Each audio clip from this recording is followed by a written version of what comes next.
Hello all welcome to IAC. Railway ఎగ్జామ్‌కి prepare అవుతున్న ఆస్పిరెంట్స్‌కి అభ్యర్థులకి ఒక అప్డేట్ అనేది రావడం జరిగింది. ఆ అప్డేట్ ఏంటి అనేది ఒకసారి వీడియోలో చూద్దాం. సో, మనకి ఈ మధ్యన రైల్వేకి సంబంధించిన అప్డేట్స్ కావచ్చు, లేకపోతే ఏఎల్‌పీ నోటిఫికేషన్ అది కూడా ఇప్పుడు మనకి రీసెంట్‌గా రావడం జరిగింది. ఇవన్నీ ఫ్రీక్వెంట్‌గా వస్తున్నాయి. ఏఎల్‌పీ నోటిఫికేషన్ వచ్చింది, అప్డేట్స్ వస్తున్నాయి. అండ్ వీటిలో ఇప్పుడు ప్రెజెంట్ రైల్వే టెక్నీషియన్‌కి సంబంధించి ఒక నోటిఫికేషన్ అప్డేట్ వచ్చింది. అది ఏంటి అనేది ఒకసారి ఇక్కడ చూద్దాం. సో, మనకి రైల్వే అఫీషియల్ వెబ్‌సైట్‌లోనే దీన్ని మెన్షన్ చేశారు. ఈ టెక్నీషియన్ కేటగిరీ ఉంది కదా! దీనికి సంబంధించి నోటిఫికేషన్ అనేది రాబోతుంది. సో, దాంట్లో tentative number of vacancies. So, vacancies ఎన్ని ఉండబోతున్నాయంటే 9,000 దాకా వేకెన్సీస్ అనేవి ఉండబోతున్నాయంట. అలాగే నెక్స్ట్ వచ్చేటప్పటికి online application submission dates March to April మధ్యలో ఉంటాయి అని చెప్పేసి మెన్షన్ చేయడం జరిగింది. And CBT computer based test మనకి రైల్వేస్‌కి సంబంధించి ఏదైతే ఎగ్జామ్స్‌ని కండక్ట్ చేస్తారో అవి మనకి కంప్యూటర్ బేస్డ్ టెస్ట్‌లోని కండక్ట్ చేస్తారు. సో, ఇది కూడా అంతే టెక్నీషియన్ కూడా మనకి సీబీటీ టెస్ట్ కండక్ట్ చేస్తారు. ఆ డేట్ చూడండి అక్టోబర్ టు డిసెంబర్ మధ్యలో ఆ ఎగ్జామ్ ఉండొచ్చు అన్నట్టుగా ఇవ్వడం జరిగింది.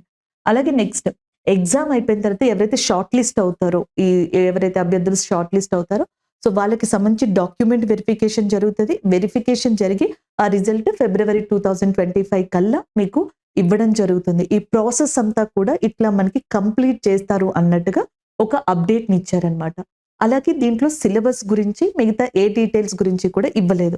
మనకి అతి త్వరలోనే నోటిఫికేషన్ వచ్చిన తర్వాత దాంట్లో సిలబస్, ఏజ్ రిలాక్సేషన్, మిగతా డీటెయిల్స్, క్వాలిఫికేషన్స్ ఇవన్నీ కూడా మెన్షన్ చేస్తారు నోటిఫికేషన్‌లో. సో, అప్పుడు మనం డిస్కస్ చేయొచ్చు దాన్ని. అండ్ ఇంకొకటి చూడండి. ఇక్కడికొచ్చేటప్పటికి ఈ నోటిఫికేషన్ ఏదైతే రైల్వే టెక్నీషియన్‌కి సంబంధించి 2024లో జరగబోయే ఆ ప్రాసెస్ అంతా చూసాం కదా! సేమ్ ఇలాగే మనకి 2025లో కూడా మనకి ఈ టెక్నీషియన్‌కి సంబంధించిన రిక్రూట్‌మెంట్ నోటిఫికేషన్ పడే ఛాన్సెస్ ఉన్నాయి. నెక్స్ట్ ఇయర్ కూడా. ఆల్రెడీ మనకి రైల్వేకి సంబంధించి ఒక అప్డేట్ అనేది రావడం జరిగింది. ఏంటి? ఇక మీద నుంచి మనకి రైల్వే ఎగ్జామ్స్ అనేవి ఎవ్రీ ఇయర్ ఉండబోతున్నాయి. ఒక పర్టిక్యులర్ క్యాలెండర్ ద్వారా ఎవ్రీ ఇయర్ కూడా రైల్వేకి సంబంధించిన ఎగ్జామ్స్‌ని నిర్వహించబోతున్నారు. సో, కాబట్టి దీనివల్ల యాస్పిరెంట్స్ ఎవరైతే ఉన్నారో సో, వాళ్ళు ధైర్యంగా చదువుకోవచ్చు. ఒక మంచి స్ట్రాటజీతో వాళ్ళకి రైల్వేలో ఏ క్యాడర్‌లో వాళ్ళని చూసుకోవాలనుకున్నారు. NTPC, group D, technician, ALP.